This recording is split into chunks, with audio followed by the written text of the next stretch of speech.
Daniel और शेरों की मांद की कहानी बहुत समय पहले की बात है। एक महान राज्य था जिसका नाम था बेबीलोन। उस राज्य पर एक शक्तिशाली राजा राज करता था। उसका नाम था किंग डारियस।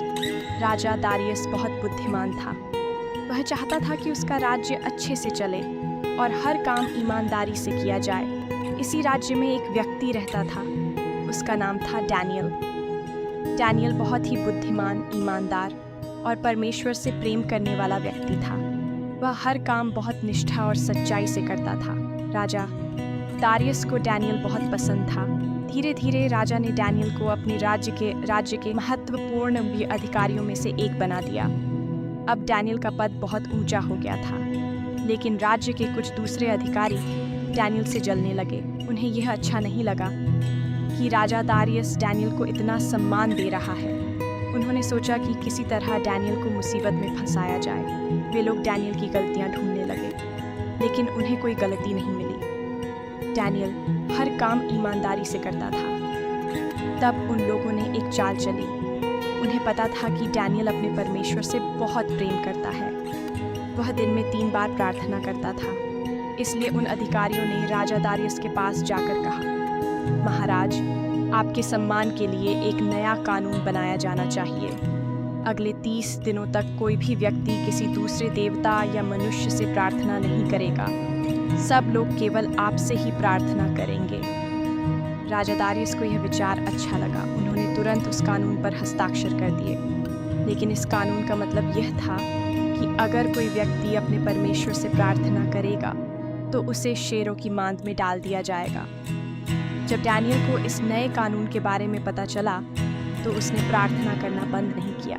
वह पहले की तरह ही अपने घर गया। उसने अपनी खिड़कियां खोली और वह घुटनों के बल बैठकर अपने परमेश्वर से प्रार्थना करने लगा।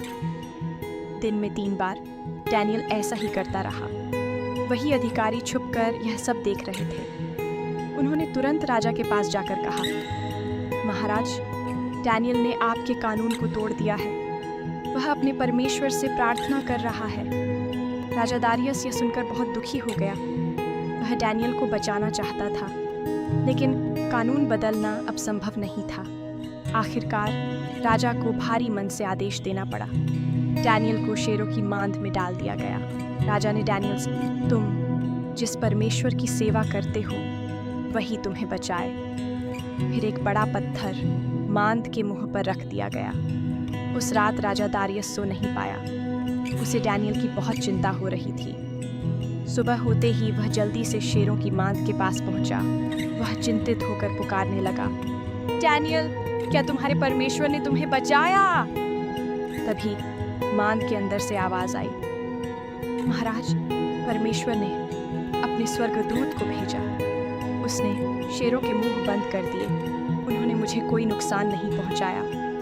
यह सुनकर राजा दारियस बहुत खुश हुआ। उन्होंने तुरंत आदेश दिया कि डैनियल को मांद से बाहर निकाला जाए। जब डैनियल बाहर आया तो उसके शरीर पर एक भी खरोंच नहीं थी, क्योंकि डैनियल को अपने परमेश्वर पर पूरा विश्वास था। उस दिन के बाद राजा दारियस ने पूरे राज्य में घोषणा कर दी, सब लोग डैनियल के परमेश्वर का सम्मान करें, क्योंकि वही सच्चा और जीवित परमेश्वर है। कहानी की सीख, जो लोग परमेश्वर पर सच्चा विश्वास रखते हैं, परमेश्वर हमेशा उनकी रक्षा करता है।